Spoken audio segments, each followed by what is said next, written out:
He's coming soon.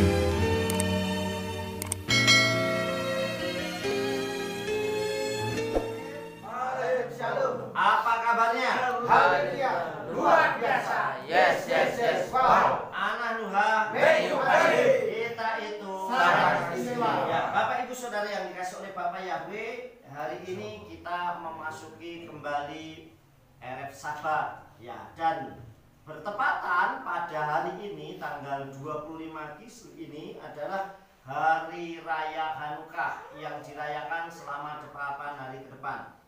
Nah, Bapak Ibu Saudara yang dikasih oleh Bapak ya, apa itu Hari Raya Hanukkah? Atau Hanukkah itu apa? Nah, kita sering mengucapkan kata Happy Hanukkah atau Kak Hanukkah, tapi kita belum tahu maknanya.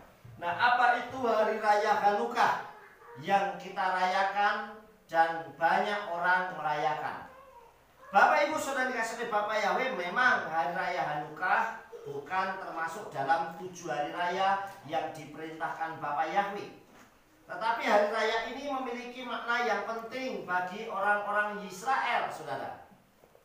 Di dalam kitab Injil Yohanan pasal yang ke-10 ayat 22 dikatakan demikian, saudara, Dabar Elohim. Ya, Yohanan 10 ayat 22. Wa yehi bimei ha Hanukkah bimei ha Horeb bi Yerusalem, yang artinya, saudara, dan tibalah perayaan penabisan di Yerusalem atau hari raya Hanukkah, dan saat itu adalah musim dingin. Jadi hari raya Hanukkah ini jatuh pada musim dingin, saudara. Nah, termasuk bulan Kislev, bulan nanti masuk Tevet, ini termasuk musim dingin. Nah, perayaan Hanukkah atau perayaan penyucian Bait Suci itu ada dilaksanakan pada tanggal 25 Kislev atau tanggal 25 Kislev 165 sebelum Masehi atau sebelum Yeshua, saudara. Nah, setelah dinajiskan oleh Antiochios keempat, Epiphanes 3 tahun sebelumnya, jadi tepatnya itu tanggal 25 Kislev tahun 168 Bipokras atau sebelum Yeshua atau sebelum Masehi, saudara. Nah, saudara yang dikasih oleh Bapak Yahweh, kenapa bait suci itu harus disucikan atau ditabiskan kembali, saudara? Nah, di situ ada seorang yang memiliki peranan penting pada hari raya Hanukkah, yaitu adalah Yehuda Makabi.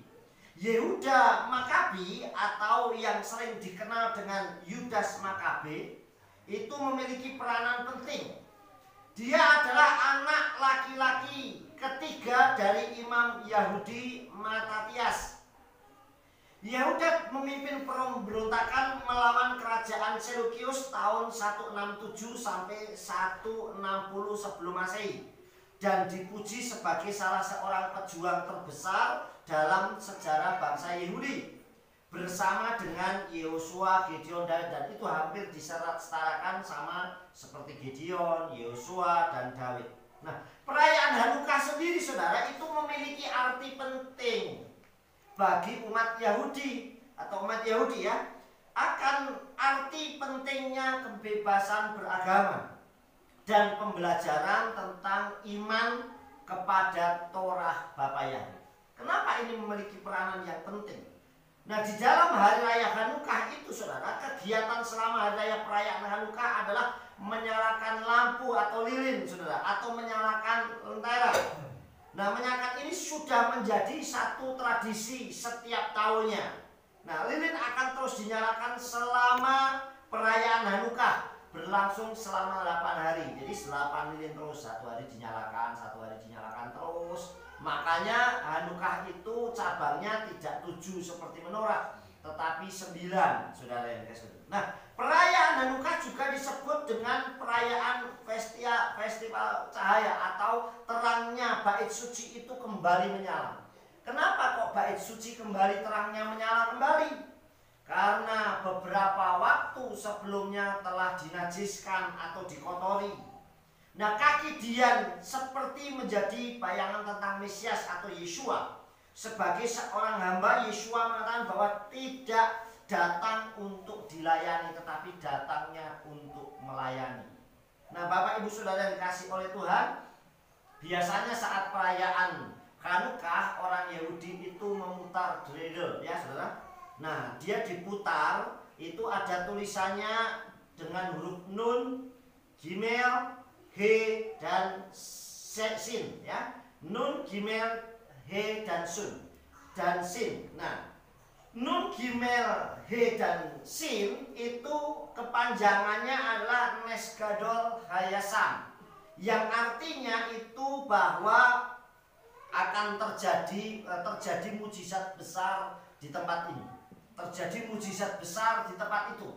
Kata Sam, kata Po di sini akan terjadi mujizat besar dan pasti terjadi mujizat besar. Kenapa kok mujizatnya besar itu terjadi, Saudara? Karena Saudara, mereka memiliki minyak suci, artinya minyak yang hanya dicukup untuk 1 hari untuk penyalaan lampu itu, Saudara. Tetapi selama setiap hari dinyalakan sampai selama 8 hari itu minyaknya nggak pernah habis. Inilah mujizat besar karena minyak itu tidak pernah habis. Itu juga sama dengan gambaran waktu janda Sarfat. Dia hanya memiliki minyak 1 sukat, minyak 1 buli-buli dan tepung 1 sukat. Tetapi sampai 3,5 tahun kelaparan itu tidak pernah habis. Begitu juga minyak seorang janda atau minyak ajaib, semeniflaut, itu juga sama. Begitu disuruh menuang minyak itu terus minyaknya mengalir sampai buli-bulinya penuh. Padahal yang buat menuang cuma 1, tetapi semua buli-buli yang kosong itu bisa penuh semua. Ini artinya berkatnya terus mengalir, Saudara. Nah, itu persediaan yang cukupnya harusnya untuk 1 hari bertahan sampai 8 hari. Inilah mujizat yang besar. Dan ke-8 hari itu untuk merayakan dengan sukacita seperti Sukot. Jadi mereka bersukacita. Hari raya Hanukkah termasuk hari raya yang sukacita, Saudara. Nah, ada perayaannya Hanukkah itu sebenarnya dipicu karena beberapa orang Yahudi yang ingin bebas, tidak mau diatur oleh Torah. Karena memang kalau orang sudah menjadi orang seperti orang Yahudi itu menjadi satu ikatan bahwa kadang ini nggak boleh, ini nggak boleh. Nah, ini orang pengennya bebas, Saudara. Coba Saudara perhatikan. Kalau Saudara lihat ada orang yang mungkin tinggalnya di daerah yang sangat pedalaman. Pernah Saudara lihat orang yang di pedalaman naik motor pakai helm? Saya yakin jarang. Yang penting punya motor, ya enggak? Dia naik apapun, terus dia naik motor segala macam. Mungkin ada yang pakai spion, belum tentu juga pakai spion. Begitu juga Saudara, mungkin banyak juga karena masuknya ke pedalaman sehingga banyak itu berbeda dengan ban yang normal. Itu dikasih rantai, karena saya pernah pelayanan di daerah Anyer, naik ke gunung itu banyak sepeda motor dikasih rantai supaya tidak selip di jalan. Nah, Saudara, sudah terbiasa dengan hal seperti itu, kemudian masuk kota naik motor harus tertib, Saudara, betul nggak? Pakai helm, betul nggak? Pasti akan merasa nggak nyaman. Kenapa? Karena sudah terbiasa dengan nggak ada aturan. Nah, begitu juga kalau orang sudah terbiasa dengan aturan, kemudian pengennya bebas, wah aku mau masuk, nggak mau pakai helm, nggak mau pakai. Nah, ini kebanyakan seperti itu, Saudara. Nah, itu dipicu karena beberapa orang yang segelintir itu tadi yang pengen bebas. Makanya kalau orang-orang yang seperti kita, ya khususnya Kehilat Kodulayawi sudah terbiasa. Coba bayangkan kalau kita menyampaikan, ayo kita makan mulai pola makanan-makanan yang kosher. Pasti yang biasa nggak kosher akan merasa nggak nyaman, Saudara. Betul nggak? Pasti akan merasa, ngapain sih? Wong sudah dikuduskan, makan apa saja juga boleh. Ini baru tentang makanan. Dulu Sabat ya sama. Emang kalau saya nggak Sabat kenapa? Yang penting saya ibadah. Nah, orang Saudara untuk dikembalikan kepada hal-hal yang sesuai aturan Tuhan itu memang nggak nyaman, Saudara. Tetapi anehnya, Saudara, kemarin saya sharing baik sama beberapa orang, khususnya mengenai makanan. Saudara, kadang kitab suci kita ini kurang berkuasa dibandingkan dokter. Saat makanan, oh ini jangan makan ya, oh nggak apa-apa sudah dikuduskan. Tetapi begitu dokter yang ngomong, Pak jangan makan ini ya, kalau ini terlalu tinggi, oh iya, lebih nurut, Saudara. Kenapa bisa seperti itu?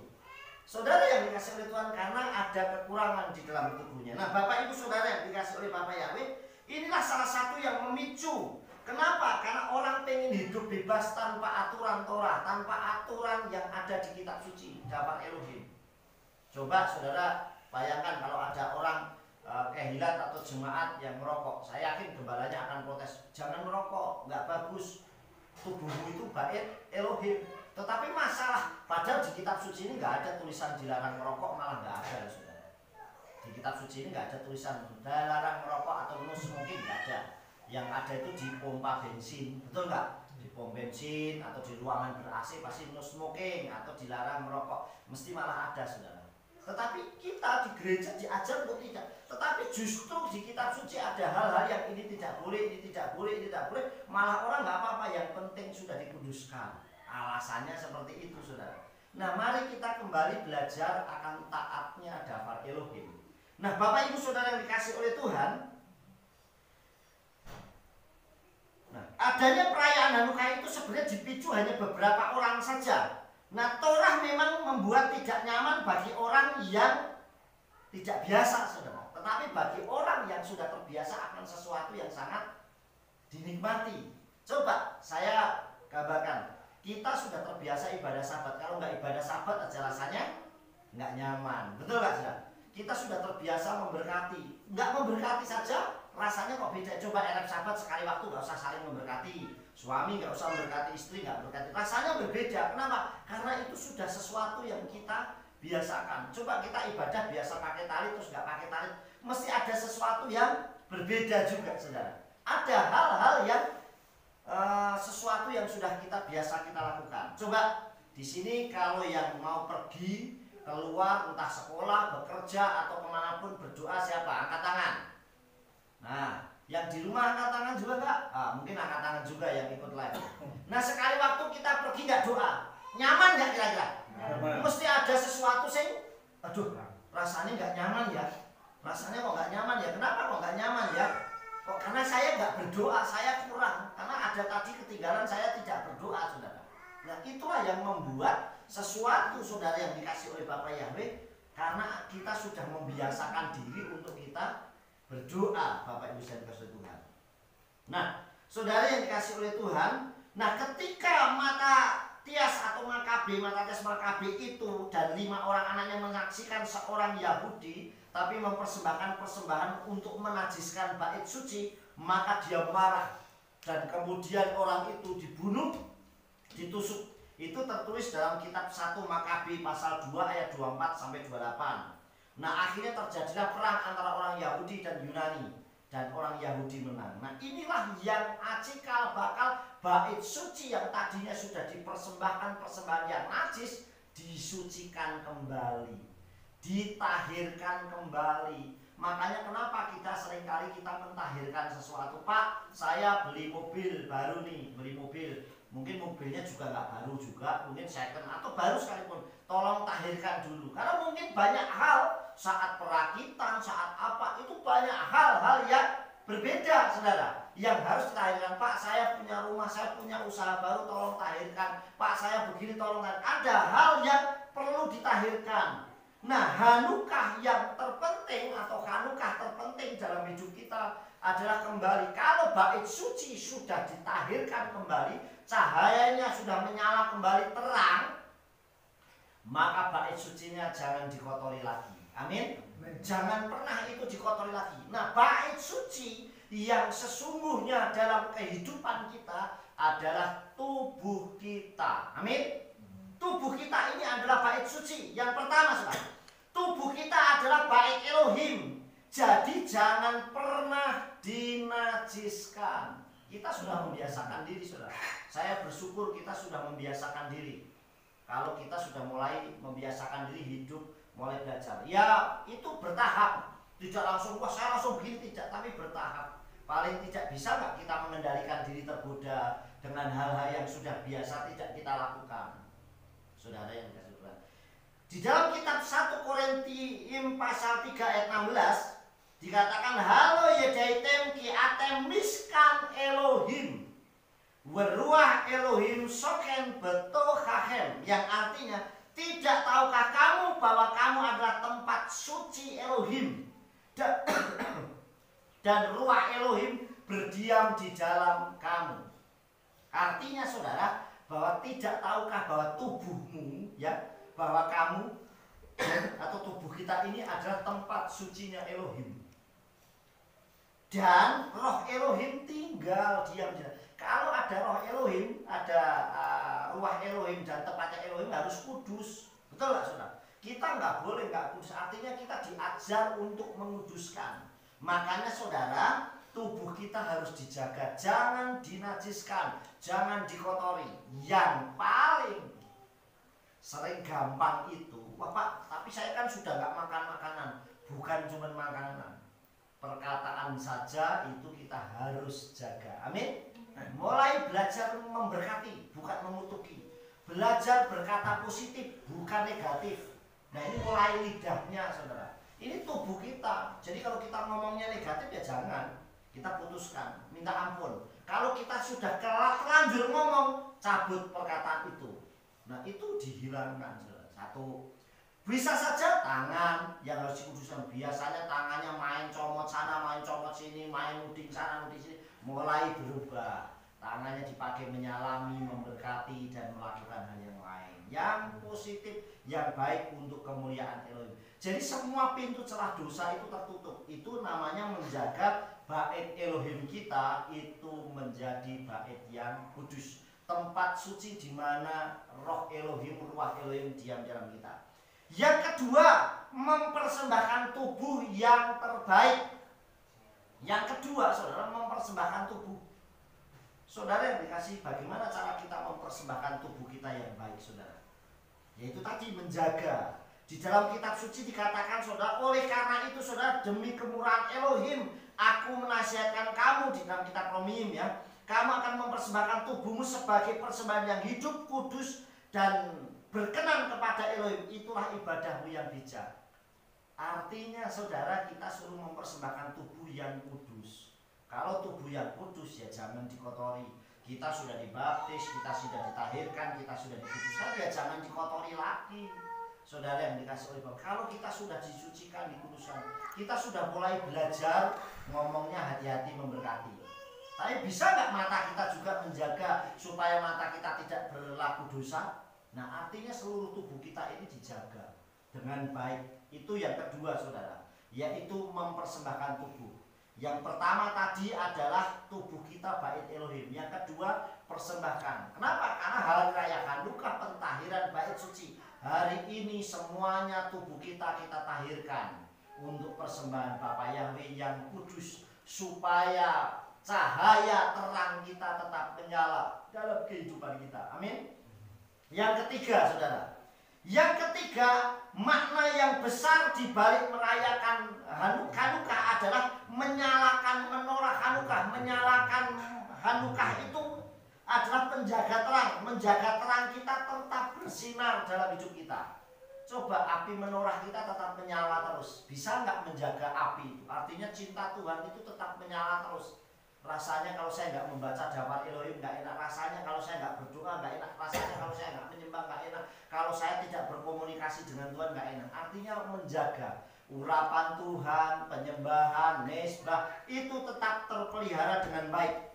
Di dalam kitab Matius pasal 5 ayat 16 dikatakan koya orkem leene benai Adam waraku ma'asikem hatofim wa wifikem basyamayim yekabidu, yang artinya demikianlah hendaknya terangmu bercahaya di hadapan manusia sehingga mereka dapat melihat perbuatanmu yang baik dan memuliakan Bapamu yang di Samahim atau di surga. Nah saudara perhatikan ayat ini ya.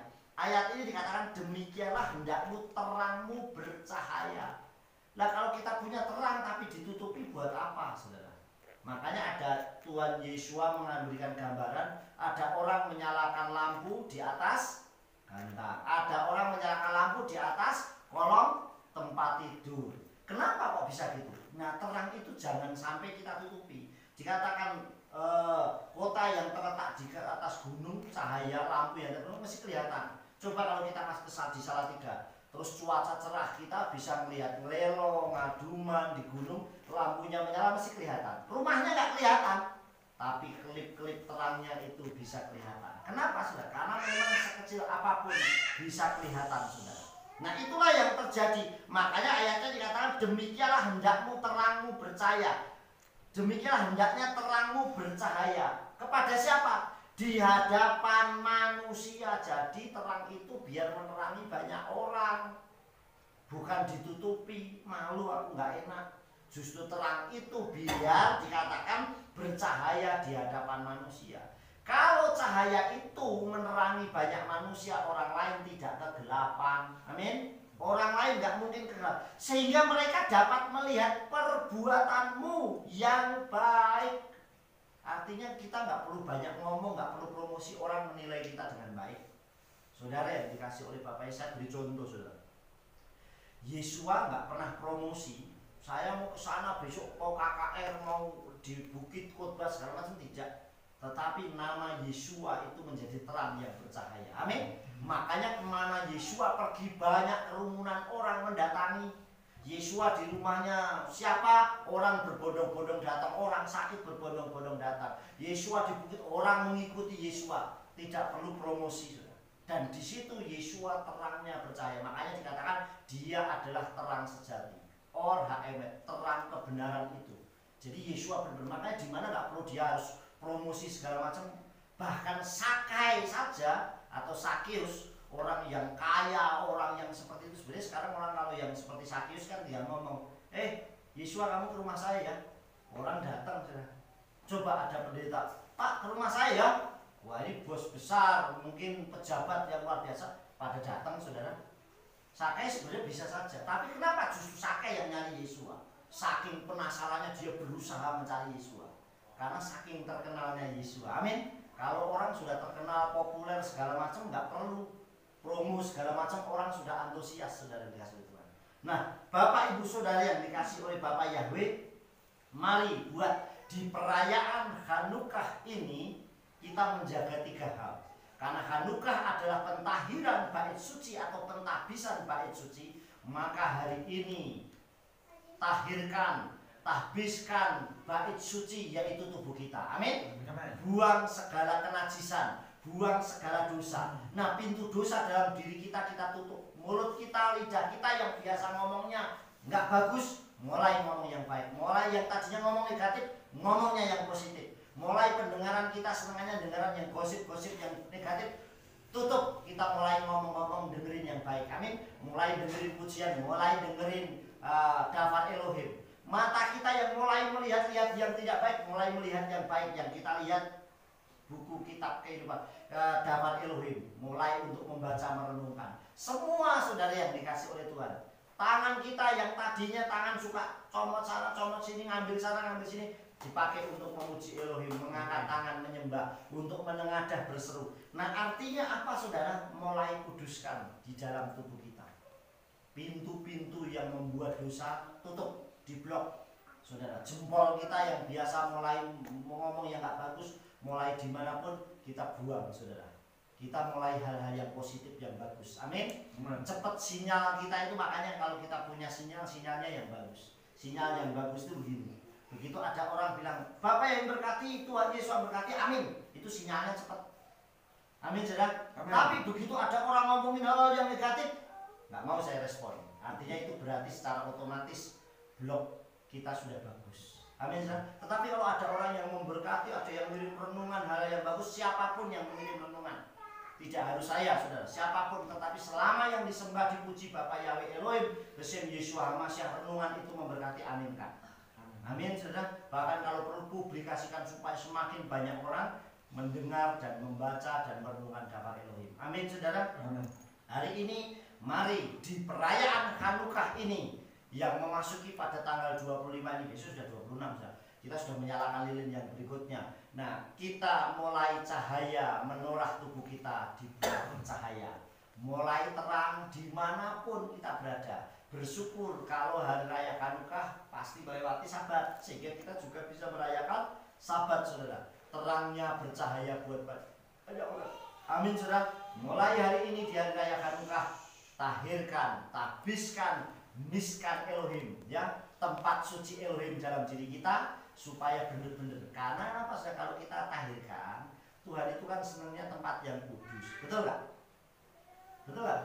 Tidak tahukah tempat kami itu bait Roh Kudus? Artinya tempat kita itu Tuhan itu senang yang kudus. Kalau kita mau Tuhan itu kerasan Roh Kudus itu ada di tubuh kita, ya jaga kekudusan kita, buang segala hal yang dosa. Saudara bisa saling memberikan masukan.